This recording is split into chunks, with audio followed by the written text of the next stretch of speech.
Over in Hawaii, South Korea's commander-in-chief visited a key U.S. defense command where he sent a stern message to North Korea and underscored the ironclad alliance with the U.S.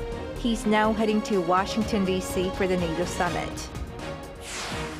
Torrential rain overnight in the country's central and southern regions has killed at least 4 people and left 1 missing. Jobs only managed to increase by 96,000 in June, partly due to the weaker construction sector. It's July 10, 2024. This is Newscenter. Thank you for joining us. I'm Yoon Jung-min. We start in Hawaii yet again, where President Yoon visited the U.S. INDOPACOM, during which he sent key messages, taking into account current security developments on and surrounding the Korean Peninsula. Our correspondent Kim Do-yeon, who is part of the traveling press corps, files this report. I put absolute trust in you. So says President Yoon Suk-yeol to U.S. soldiers of the U.S. Indo-Pacific Command, the U.S. Geographic Combatant Command responsible for the Korean Peninsula. This came as he visited the command on Tuesday and called it the pillar of the ROK-U.S. alliance in an encouraging speech to its soldiers.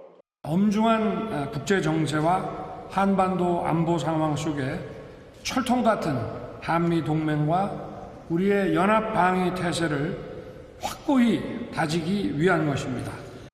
He also called out North Korea as being reckless, saying that its recent military pact and illegal arms deal with Russia has raised more concerns in the international community. He also emphasized INDOPACOM's role in combating such issues, as it's the largest of 6 U.S. combined combatant commands, covering 52% of the Earth's surface, with the saying, from polar bears to penguins.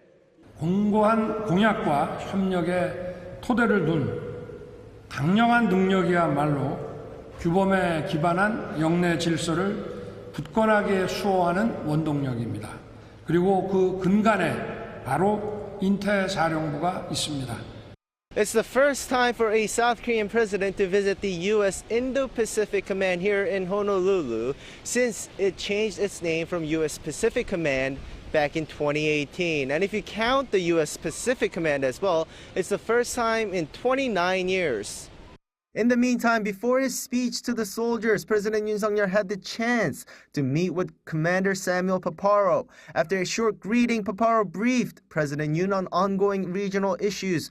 According to the top office, after listening, Yoon responded with appreciation. In fact, President Yoon also awarded Commander Paparo with the Order of National Security Merit. While the commander only took on his current role last May, he led the United States Pacific Fleet for 3 years before this. This wrapped up Yoon's visit to Hawaii. Up next is the NATO Summit in Washington, D.C., where once again, he's set to emphasize growing concerns over the strengthened cooperation between Russia and North Korea in front of NATO member countries and the Indo-Pacific 4 partners, Japan, Australia, and New Zealand. Kim Do-yeon, Arirang News, Honolulu. And as the president heads to Washington for the NATO summit, focus is on South Korea's role in not just regional security, but also global security beyond the peninsula. Our senior correspondent Woo Soo-young takes a closer look. Crossing over from Hawaii to DC, South Korea is connecting security interests across the Indo-Pacific region and transatlantic countries as a practical contributor to global security. That's according to an expert speaking to Arirang News as President Yoon Suk-yeol heads to discussions with NATO countries in Washington, D.C. after wrapping up his visit to the U.S. Indo-Pacific Command. President Yoon's stopover in Hawaii demonstrated Seoul's firm alliance with Washington and a pivotal moment in its commitment to freedom, peace and stability in the Indo-Pacific and beyond. Seoul's assertive posture matters as European states look to work more closely with Indo-Pacific countries given their overlapping interests in countering coercive forces in international waters and the growing collaboration between Russia and North Korea. Seoul's presidential office says NATO and its 4 Indo-Pacific partners, including South Korea, Japan, Australia and New Zealand, will issue various statements criticizing the Moscow-Pyongyang axis. The significance of South Korea's participation in NATO Summit is that it is a reflection of how security issues in European theater and Indo-Pacific region are closely interlinked. Russia could continue sustain its war efforts in Ukraine because China is supporting Russia's economy. China is basically funding Russia's war efforts. So Europeans, they want to dissuade China from doing that. But now North Korea is providing ammunition to support Russia. So there is a closer link between security issues in the two theaters, and South Korea is in a critical position to manage the security efforts linking between the like-minded countries. Since last year's NATO summit in Vilnius, South Korea and the 32-member bloc have been focusing on institutionalizing cooperation on battlefield information, military intelligence sharing, and cybersecurity. Based on solidarity with like-minded countries, President Yoon's office said South Korea would seek to expand its realm of security cooperation to economic and technological partnerships. South Korea's military industry has been advancing at the global level, so there is an opportunity that South Korea can provide support other countries' weapon system, their defense equipment capacity. So that's one thing, defense industry leading, supporting other countries' defense capacity. While in DC, Yoon will hold a marathon of bilateral summits with at least 10 countries, including Finland, Sweden, Norway, Germany and the UK, with conversations expected to cover defense industry cooperation, infrastructure, supply chains, nuclear energy and other significant security interests. Yunnan Japanese Prime Minister Fumio Kishida are also expected to meet in their second summit of this year, deepening their growing partnership against regional security threats as part of their trilateral cooperation with the United States. Arirang Arirang News, Honolulu. South Korea's cooperation with NATO goes back nearly 2 decades, starting when they first initiated a dialogue in 2005 on ways to uphold the rules-based international order. Our Lee Shi-hu highlights the history of the partnership bolstered through the years. South Korea's cooperation with the North Atlantic Treaty Organization dates back to 2005 when their first dialogue began. A year later, in 2006, South Korea became a non-member partner state of the alliance. The partnership has strengthened over the years, and South Korea today is one of the major NATO partners in the Indo-Pacific. But how exactly did Seoul, located halfway across the globe from Europe and the Atlantic, come to establish a comprehensive partnership with its allies in responding to emerging issues? In 2012, Seoul signed the Individual Partnership and Cooperation Program, which laid out the first key areas of cooperation, including cyber defense and anti-terrorism. But the major milestones came in more recent years amid growing global geopolitical tensions. In June of 2022, President Yoon, shortly after his inauguration, attended the NATO Summit in Spain. This marked the first attendance by a South Korean president. In November of the same year, Seoul established a diplomatic mission to NATO at its Brussels headquarters. This mission aims to facilitate enhanced dialogue and information sharing. By 2023, the key areas of cooperation agreed upon in 2012 were developed into more concrete objectives, with a detailed schedule for practical implementation. They named it the Individually Tailored Partnership Program. ITPP 개별 맞춤형 이런 프로그램들을 만들어서 협력의 틀을 제도화하고 그리고 나토와 군사 정보와 사이버 분야의 협력에 관한 논의를 Today, Seoul and NATO prioritize cooperation in cyber defense, new technologies, and arms control, including the non-proliferation of weapons of mass destruction, as well as other shared cross-regional issues, not just limited to defense. It's expected that Yoon's third summit attendance this year will facilitate the joint efforts of South Korea, a global pivotal state, and its like-minded allies in promoting the common values of freedom, peace, and prosperity. Lee Si-hu, Arirang News. Shifting gears, South Korea's Navy is currently partaking in the multinational Rim of the Pacific exercise over in Hawaii. In time for that, the Navy has successfully conducted a live-fire test of SM2 shipborne missile interceptors, part of its primary weapons. Our defense correspondent Choi Min-jung was on the site. 청원 전투배치 함장님, 현 시각 적 지대함 유도탄 기초가 있습니다. SM2용 교전 실시하겠습니다. SM 파이어 5, 4, 3, 2, 1 South Korea's SM2 ship-to-air missile successfully hit its target in the live-fire exercise held in Hawaii. The drill was conducted by the Navy on Tuesday local time at the Pacific Missile Range facility on the sidelines of the Rim of the Pacific International Maritime Exercise. The missile was launched from this Yulgogi warship behind me to hit a virtual target approaching at high speed. The ship detected and tracked an unmanned hypothetical enemy aircraft with an Aegis radar and fired an SM2 missile, accurately hitting the target. As demonstrated, the SM2 is designed to intercept enemy missiles and aircraft from the sea. It has an attack range of around 150 kilometers. The live-fire demonstration comes amid evolving threats from North Korea. Through this exercise, our Navy verified its ability to engage in anti-aircraft guided missile combat and improved its guided missile operation capability. If the enemy provokes us, we will punish them immediately, strongly, and to the end. South Korea successfully conducted the first domestic live-fire test of SM2 missile interceptors last December. Meanwhile, the country's Ibomseok submarine will also conduct a live-fire drill next week using the anti-ship Harpoon missile to target a decommissioned U.S. Navy warship. Choi Min-jung, Arirang News, Hawaii. On the international front, negotiations to secure a ceasefire in the Gaza war will likely resume in Doha on Wednesday, with the intelligence chiefs of Egypt, the United States, and Israel in attendance. Egypt's Al Kahira News says the Egyptian security delegation led by the intelligence chief Abbas Kamel will carry out its mission to bring viewpoints closer between Hamas and Israel. It's also known that the negotiations will be back in Cairo on Thursday.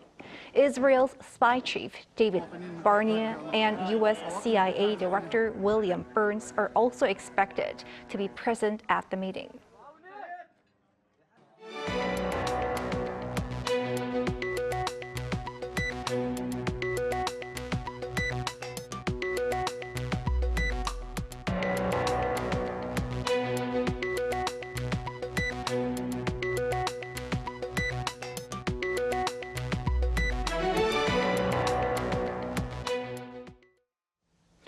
Overnight, the central and southern regions of the country experienced sudden torrential rain.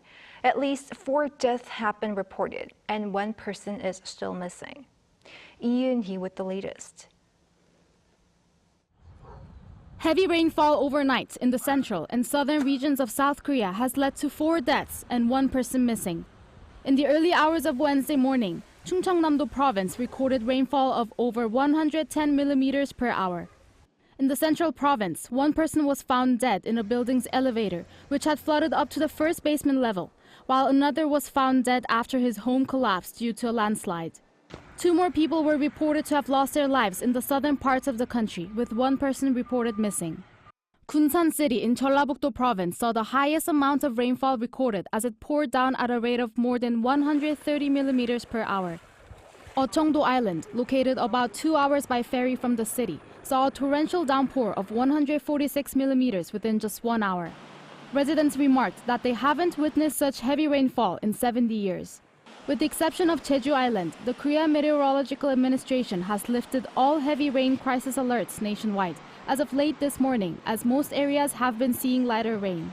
But as the monsoon season continues, the government has stated its commitment to closely monitoring weather conditions and minimizing human casualties. The government also raised the alert level of the Central Disaster and Safety Countermeasures Headquarters to Level 2 from early Wednesday morning. Yoon, Arirang News. Unionized workers at Samsung Electronics announced that they would extend the strike indefinitely, starting Wednesday after the firm failed to enter negotiations with the union. More than 6,000 members of the National Samsung Electronics Union staged an unprecedented three-day walkout on Monday over pay and working conditions. Their demands include a 3.5% increase in wages and an extra day of vacation on the founding day of the union. Samsung Electronics says that there have been no disruptions to production lines so far and that it will continue to ensure that this is the case. Korea's labor market maintained its growth in June, albeit at a tangibly slower pace, amid a number of factors, including the sweltering heat. Moon Hye-ryun has more. South Korea's job market continued its slowdown in June, with the construction sector seeing a decline in employment numbers. According to data released by Statistics Korea on Tuesday, there were 28.9 million people in employment last month, up 96,000 compared to the same month last year. But it's the second month in a row that job growth has hovered below the 100,000 mark, dropping in May after posting an increase of more than 260,000 in April. Despite a slowdown, though, the number of those in employment has posted record highs for 29 months straight. By industry, the healthcare, telecommunications, and warehousing industries led the job growth. And by job type, temporary and full-time jobs showed an increase. By age, the number of those employed in their 30s and older than 60s rose. With the country's aging population, the number of people in employment aged over 60 has continued to increase, showing an upswing of just under 260,000. However, the number of employed people aged between 15 and 29 years old fell by nearly 150,000 year-on-year in June. Employment in the construction industry fell by 66,000, showing a decline for 2 months straight, while employment in the retail industry has dipped for 4 consecutive months as it becomes increasingly automated. During an economic meeting on the same day, Finance Minister Choi Sang-mok commented that there have been several factors contributing to the deceleration of job growth. Temporary factors such as the heatwave have restricted employment, and difficulties with the declining job market in the construction industry and the self-employment sector continue. In a response to these latest figures, the government pledged to redouble efforts in boosting domestic demand and exports, which will lead to a rise in employment, and prepare personalized job support for construction workers. Furthermore, it plans to check employment conditions across each industry and class weekly in order to devise countermeasures for any issues that are detected. Moon Hye-ryun, Arirang News. Battery demand is growing, and so is the need for better solutions to allow for its sustainable adoption along the value chain. Lee Soo-jin explains.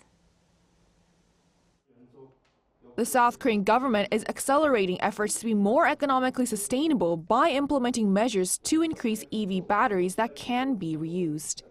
During an economic ministerial meeting held on Wednesday, the government announced that it will make performance testing mandatory for batteries before removal, starting in 2027.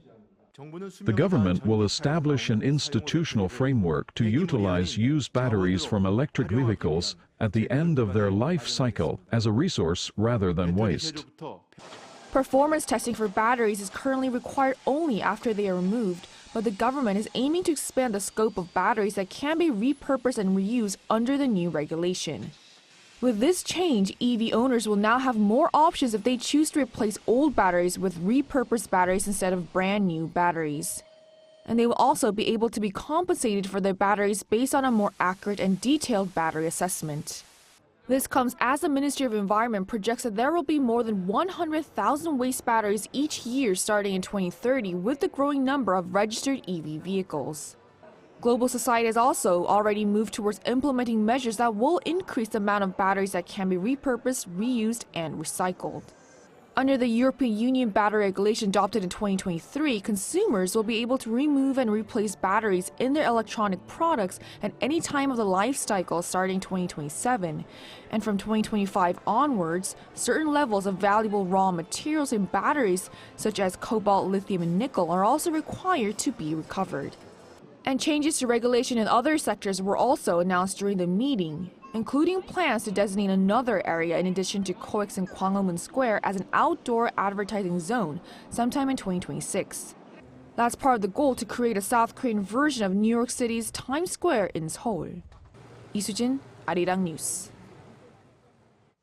When stress piles up, many start to think of a break from daily life. A getaway at a temple sounds peaceful, but enjoying that time with your pet dog might be even better.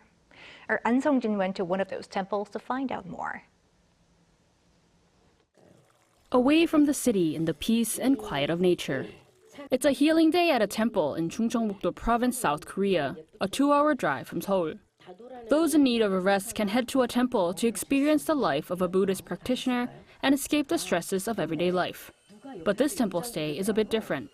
You get to do all of this, but with your dog. You may think you brought your dogs, but I believe the dogs brought you here. In coordination with the Korea Tourism Organization, Pan Life is a platform for pet owners to find anything from one-day activities to hotels and resorts that allow pets. This year, it branched out into temple stays where you can take your dog with you. This program comes as more and more South Koreans have pets. This program is carried out to discover and further develop smaller tourist areas. In the future, we look to expand programs like these nationwide to revitalize domestic tourism. Running once a month from May till November except for July and August due to the heat, up to 12 human participants and their dogs can attend at a time. Due to high demand, the previous session was fully booked within 30 seconds. Dogs get to wear their own Buddhist robes, and participants also get to enjoy various activities such as making your own lily lantern and learning how to do the Buddhist 108 prostration. Having this kind of program allows me to spend more time with my body. And I think there are not many places, even that my dog and I can go. So having this kind of program where you can be intimate with your dog and see other dogs as well, I think it's really good. There are many ways to find internal peace, and perhaps for this summer, staying at a temple with your pet dog could be your getaway from the stress of everyday life. An Song-jin, Arirang News.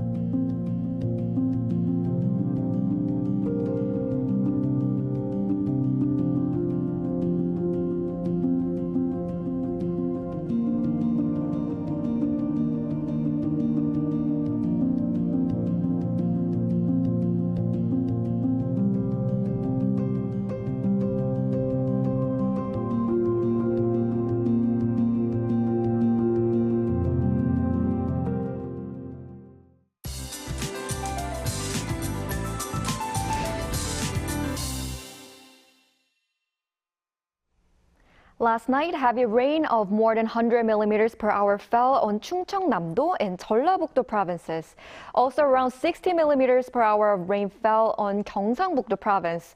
This rain has weakened a lot now, but it will repeat on and off until tonight. Tomorrow, there will be many places where the temperature feels like 33 degrees in Seoul metropolitan area and west of Gangwon-do province, where a heat wave warning has been issued. High temperatures will also be seen in Chungcheong-do province, where recovery work from the heavy rain damage is in full swing. Tomorrow, most areas will start off around 22 to 23 degrees Celsius. Highs will be topping out at 33 in Seoul, Daejeon, Daegu, and Gyeongju, 30 degrees. Later in the week, monsoon rain will fall mainly on the southern coast and Jeju Island. That's all for Korea. Here are the weather conditions around the world.